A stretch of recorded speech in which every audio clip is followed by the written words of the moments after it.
دەمەوێت سەرنجی تۆ بزانم لەسەر هەڵوێستی وڵاتانی دەرەوە بە تایبەت وڵاتە دراوسەکانی عێراق و دراوسەکانی هەرێمی کوردستان لە نوێترین لێدواندا وتەبێژی سەرۆکاتی کۆماری تورکیا ئەڵێت ئەنجامدانی ڕیفراندۆم هەڵەیە، ئەنجامدانی ڕیفراندۆم بۆ هەرێمی کوردستان لەم کاتەیە هەڵەیە و باجیشی دەبێت. ئەمە مانایە بۆچی و ئاماژەیە بۆچی؟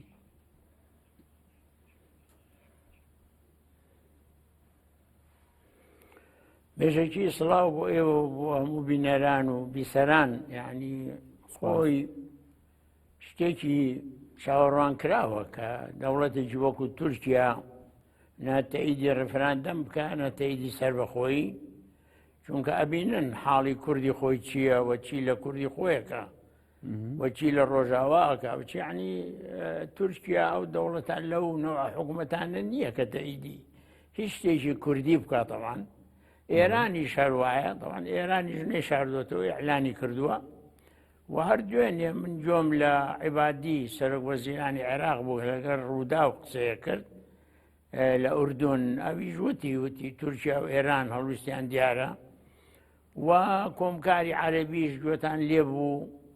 ئەڵێ ئێمە یەک پارچەی عێراق بەشێکە لە ئەمنی قەومی عەرەبی و تەمەنەوە عێراق لەوێ دیارە وەفدی عێراقی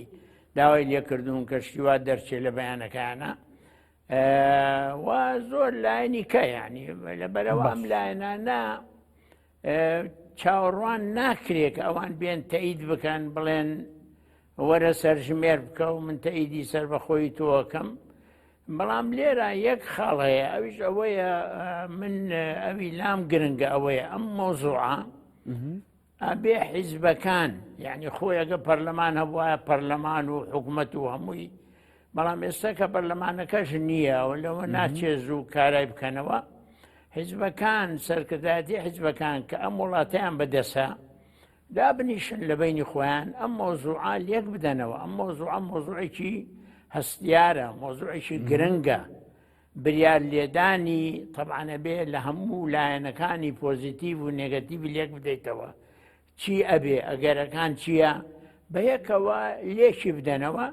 و بە یەکەوە ئیتیفاقی بکەن لەسەری ئایا ئەچن ئەیکەن یا ناچن، بۆچی ئەچن. بەڵام دکتۆر وەزیر گوێم لێ بوو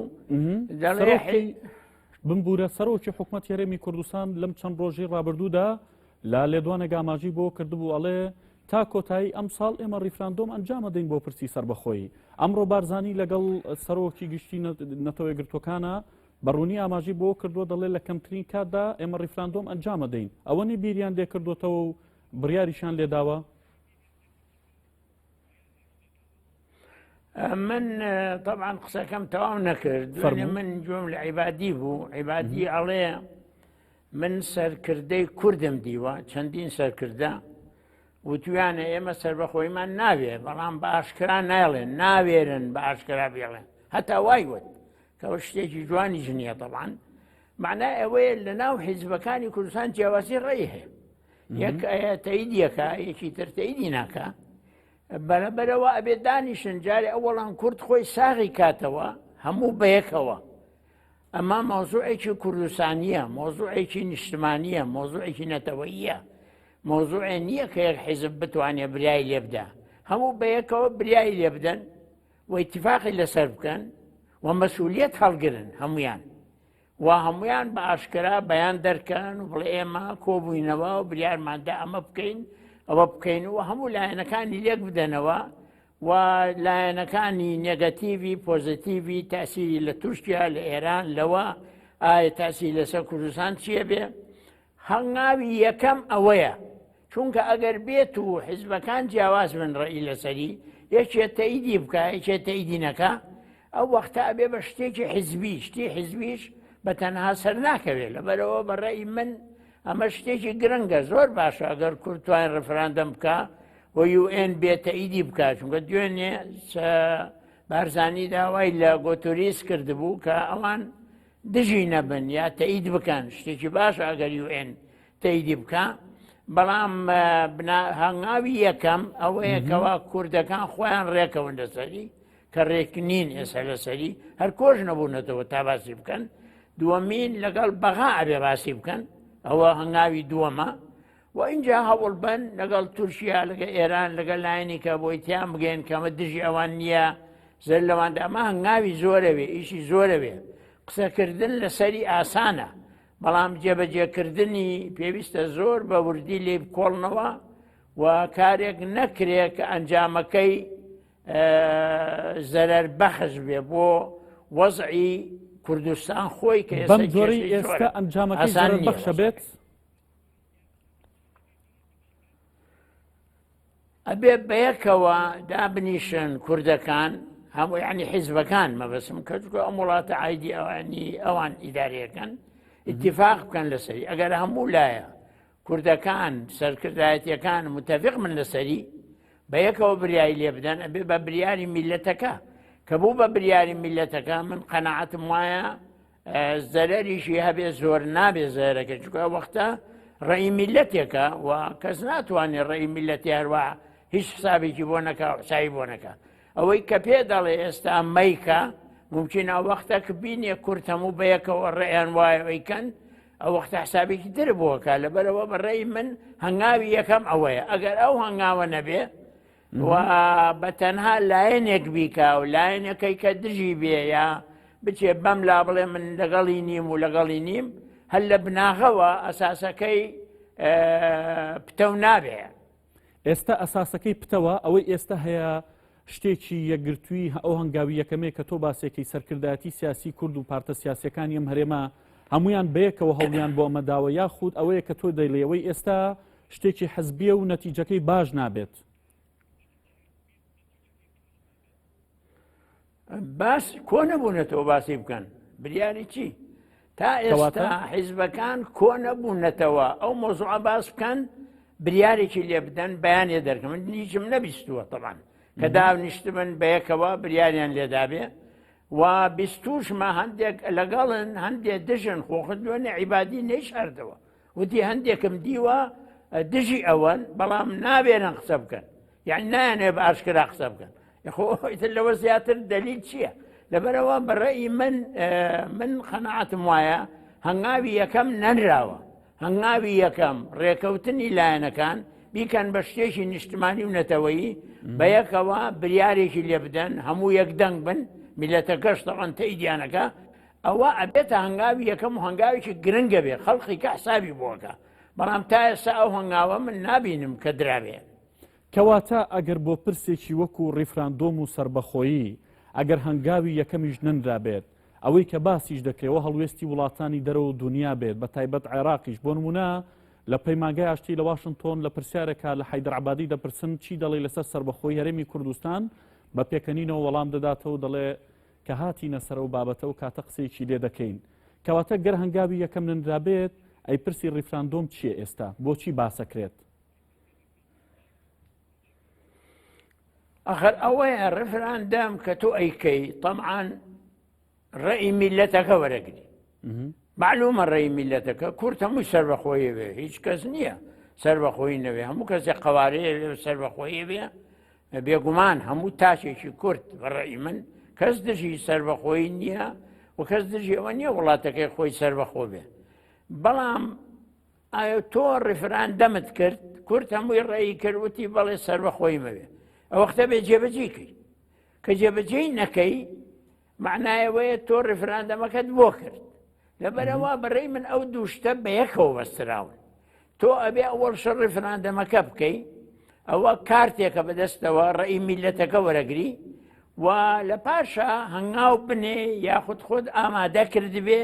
بۆی بتوانی شتێ ئەعلانکەی لەو بارەیەوە بە ئیتیفاق لەگەڵ بەغا یا بڵێن بەغا بەڵام بەغا ئاشکرایە کە تێیدن ناکات دوێنێ قسەکانی عیبادی زۆر ئاشکرا بوو خۆ مالیکی و ئەوانی کە خراپترن لە عیبادی تەیدی ئەوە ناکەن و ئەگەر تەیدیش بکەن ئەوان من قەناعەتی خۆم شخصی تەیدیش بکەن ئەوان تەیدیەوەکەن بەس هەرێمی کوردستان معنای نەکەرکوو حسابەکان نەخانەقین نەسنجار ئەو سێ پارێزگایە و لەو لاشەوە لەگە ئێران و تورکیا ڕێیەکەون کە تێکی دەن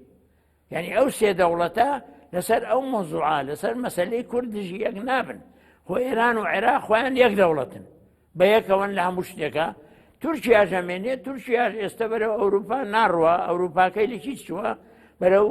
ڕۆژهەڵاتی ناوەڕاستێتەوە لەگەڵ دەوڵەتەکان خەریکە ڕێەکەوێت لەگەڵ سووریا ڕێەکەوێت لەگەڵ رووسیا خەریکە لەگە ئێران خەریکە ممکنە لەگە عێراقیش بتوانێت ڕێکەوتنێ بکە لەبەرەوە بەڕێی من ئاسان نییە ئیشەکە و وەکو دوێنێ باسی کرد عیبادی دەڵێ ئەگەر ڕێکیش ببێ لە پشتەوە ئێران و تورکیا لێ تێگەدەن سووریای کۆن مەبەستی سووریا کە هەیە معنایەوە هەوڵیان بۆ داوە ئیشیان بۆ کردووە بەڵام یەک خاڵی تریشە ئێمە بێ لێ بیرمان نەچێ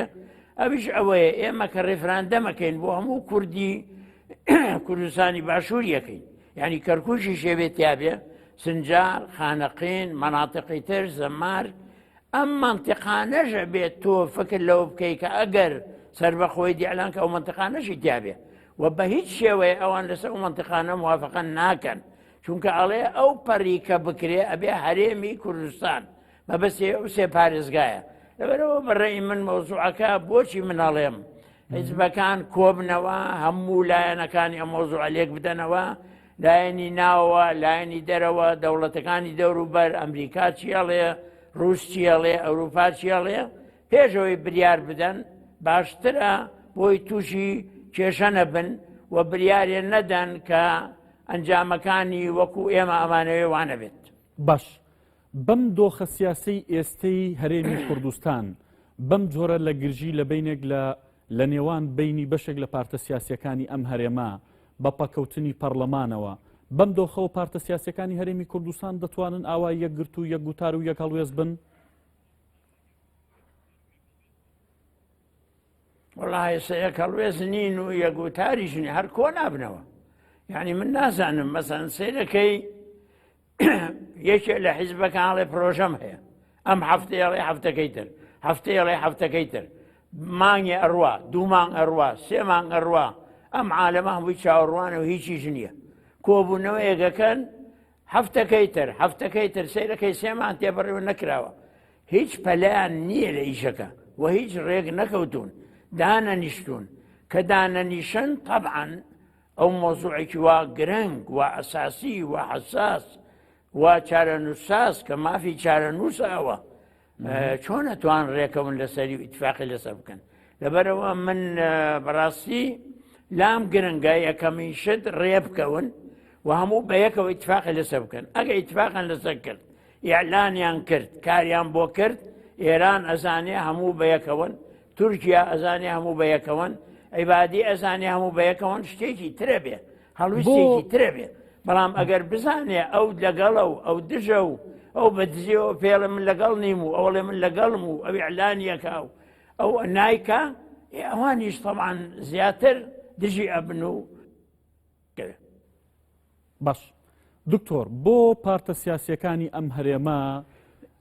ناتوانن یەکگرتوو بن ناتوانن ڕێبکەون ناتوانن کێشەکانی خۆیان چارەسەر بکەن تەنانەت بۆ بابەتێکی وا گرنگیش کە خۆیان بە گرنگی و باسی دەکەن بابەتی پرسی سەربەخۆی و ڕیفراندۆم یعنی کێشەکە چییە بۆ ڕێناکەون وڵی کاکە کێشەکە نازانم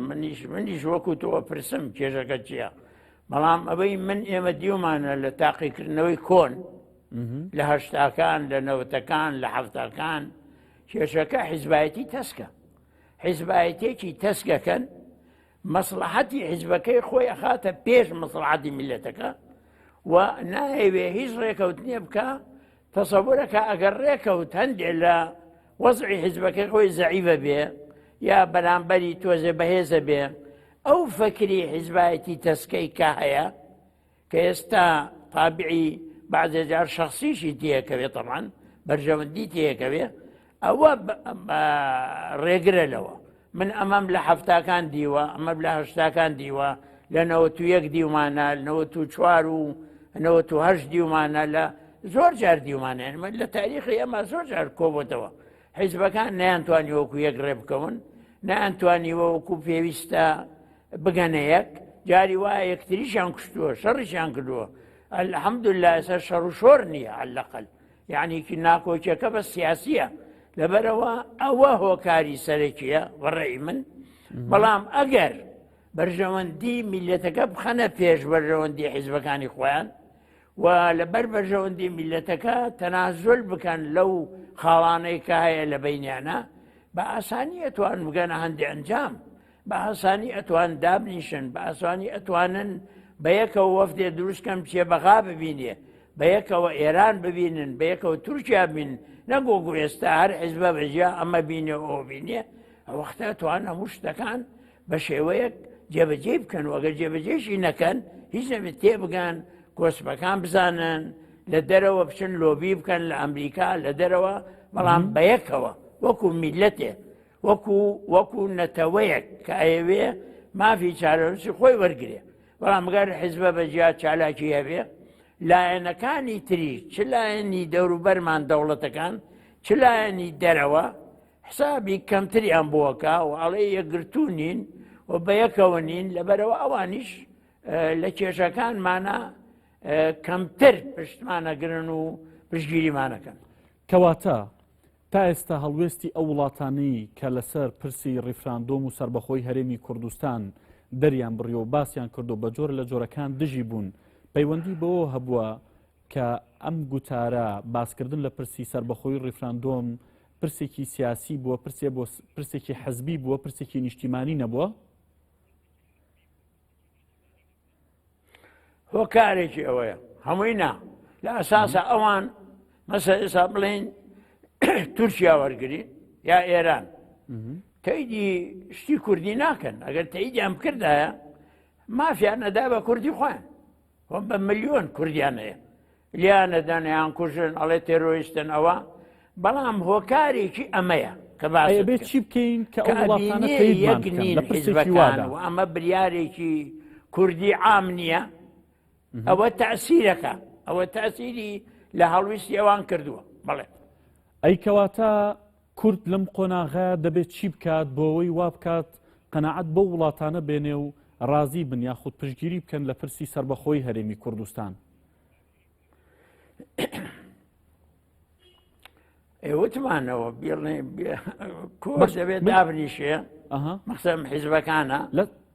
ئەگەر توان پەرلەمانش کاراکەن و با پەرلەمانش دابنیشێ حکوومەت دابنیشێ ئەمانە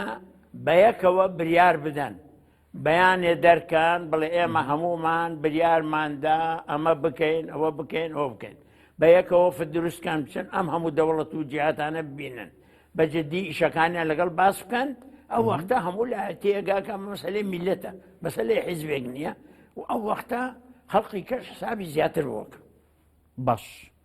لەم کاتەدا کورد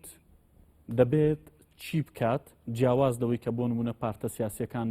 کۆ ببنەوە نێوماڵی خۆیان ڕێبخەنەوە لەسەر ئاستی نێودەوڵەتی پێویستیان بە چییە بە تایبەت بۆ لۆبیکردن بۆ پرسی سربەخۆی و ڕیفراندۆم و لە ڕابردووە چیان کردو هەنگاوی جدی هەبوو نیەتی جدی هەبوو بۆ ئەم بابەتە؟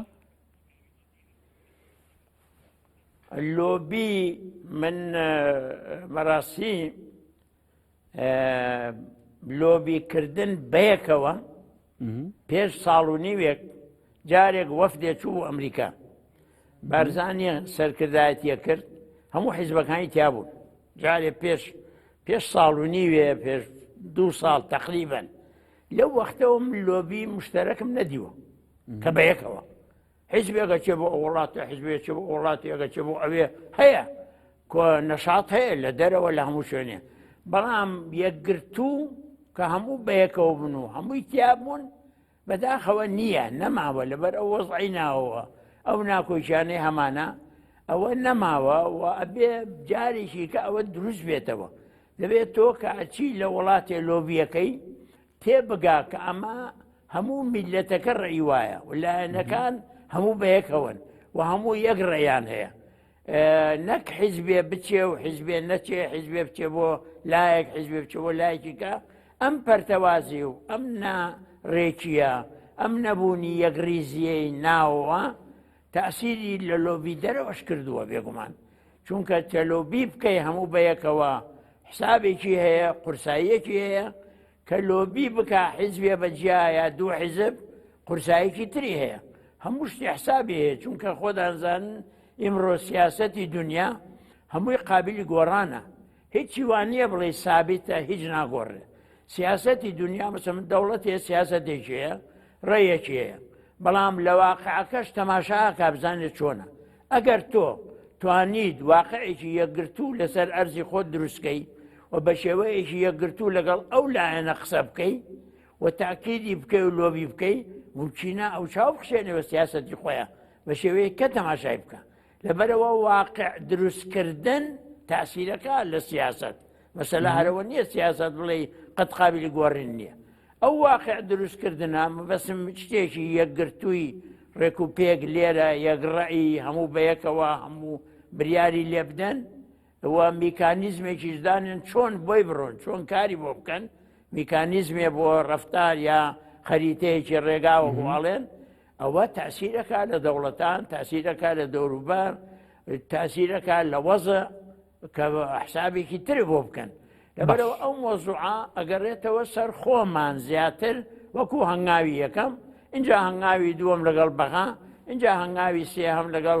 دەوروبەرت و لۆبی لە دەرەوە و دەشتوانی هەمووی بەیەکەوە بکەیت یعنی ممکن نەبتوانی دەستگایە دروستکەی خەڵقی دیپلۆماتی تیابێ سیاسی بێ خەڵقی دارایی خەڵقی ئیداری خەڵقی ڕۆشنبیر خەبیر و کارشناس و ئەمانە هەموو بەیەکەوە خەریکی ئەم ئیشە بن هەموو حیزبەکانی سەرپەرشتیان بکەن یەکێکیان ئەم ئیشە بکایەکی ئەمە بکایەکی بچێ بۆ ئەمریکا قسمێکیان لێرە بن قسمێ بچنە بەغا ئەمە ئیشیەوێ ئەمە کاریەوێ ئیشێکی گرنگە ئیشێکی چارە نووسازە مافی چارە نووسی نەتەوەیەکە میلەتێکە عەلەقەل لەبەرەوە کاری یەکجار زۆرێ من زۆر کارم نەدیوە کە بۆی کرابێ کەمە دیوە قسەم زۆر بیستووە بەڵام کارکردن بۆی یا ئاگادار نیم یا نەمدیوە من باش گەر هاتوو سەرکردایەتی سیاسی کورد پارتە سیاسیەکانی ئەم هەرێما نەیانتوانی نێوماڵی خۆیان بخەن ئەو هەنگاوەی یەکەم بنێن یەکگرتوو بن یەکگوتار بن هەمویان بەیەکەوە بڵێن لەگەڵ ئەم پرسانەداین ئەو کات ئەم هەرێمە بەرەوچۆ هەنگاو دەنێت ئاسۆکان چیمان پێ دەڵێن چارەنووس چیە بێت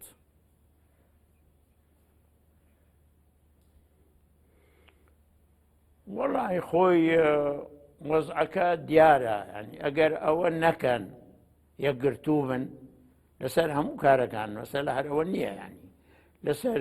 پرسی سەرۆکایەتیەکان لەسەر پەرلەمان لەسەر ئەم ڕاپرسی هەر شتێک ئەیکەین من دڵنیام ئاسۆکە باش نابێت طبعاً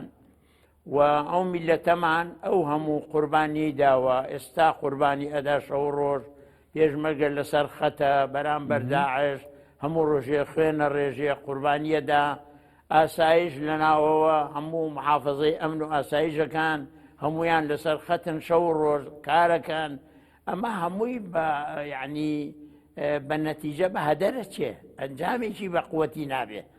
بەڕێی من میلەتی ئێمە تەجروبەشی زۆرە ئەگەر بەس ئاوڕێ لەخۆ ئاوڕێ بدەینەوە ئێمە لە هەشتاکان وەزەعمان چۆن بووە وەختی شەڕی ئێران و عێراق و پاژۆستانی شەڕ لە 91 چۆن بووین لە 75 چیمان بەسەر هات لە ساڵەکانی کەینە و چوار ئەوانە و براکوژی چۆن بووین ئەمە هەمووی لە تەجروبەی کۆن و نزیکن بەس تەماشای ئەو تەجروبانە بکەین و دەرسیان لێوەرگرین من خەناعەتم وایە ئێمە ئەتوانین زۆر سوود وەرگرین و بەیەکەوە خەریک بین و ئەو دەرسانەی کە وەریەگرین سوودی لێوەگین بۆی ئەو شتانەمان لێ دووبارە نەبێتەوە خەڵق و نەیارانمان زەفەرمان پێ نەبن. دکتۆر مەحموود عوسمان سیاسەتمەداری کورد سوپاس بۆی لەم پانۆرامایە لەگەڵمان بوویت.